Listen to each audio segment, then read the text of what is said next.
YAG capsulotomy has a very important part of my practice. It occupies probably about 50% of my lasers, if not more.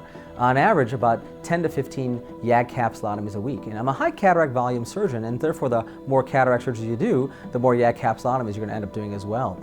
But I also perform a lot of premium lenses. And for those patients especially, any distortion in the optical system will cause them to notice it, especially if it's a multifocal lens.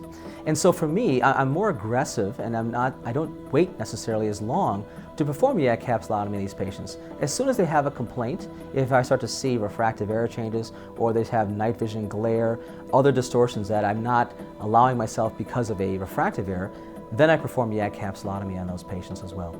Capsulotomy historically is a kind of the first procedure we all learn as residents, the quote-unquote the easy procedure. And it's fairly straightforward, and it doesn't take very long to do as well, but there is an art to it. And you've seen, and a lot of us have seen, patients who've had YAG capsulotomy before, where there's been some pitting of the lens, where we've seen some tension or some change in positioning of the lens. So although it's a straightforward, fairly simple surgery or procedure rather, there's a lot of art form to it. And I think the key for me is to make sure I don't hit the lens or pit the lens. I want to keep the lens optically clear as much as possible, especially in those multifocal lenses as well.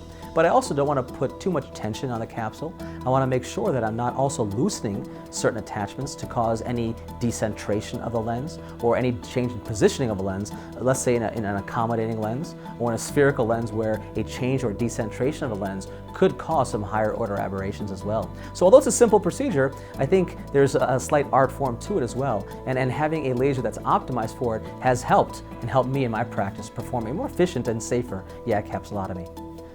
So one of the benefits of the Ultra QR, as we mentioned earlier with vitreolysis, is the efficiency of the plasma breakdown and the efficiency of the energy delivery.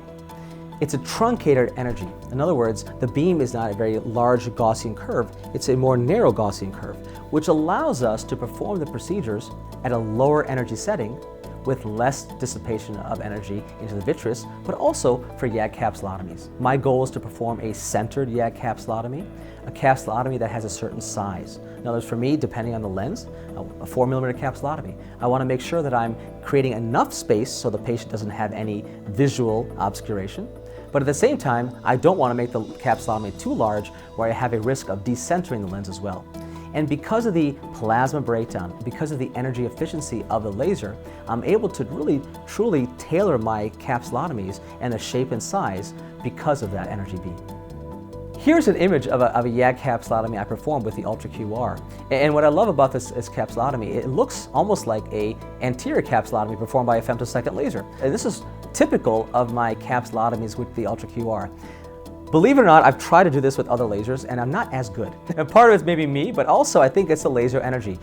Because you're not seeing a large scattering of the posterior capsule when you fire. I'm able to start at 1.5 millijoules and very precisely go around that posterior capsule and create the size and shape that I need as well. And this is an example of one of those cases.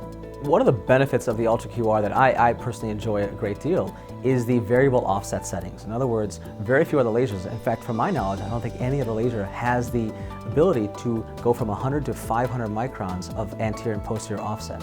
And for, let's say, a YAG capsulotomy, where we do not want to hit the lens and cause a pitting of the lens, I'll oftentimes place my offset at 100 to 200 microns. And you can toggle back and forth at however you feel comfortable as a surgeon.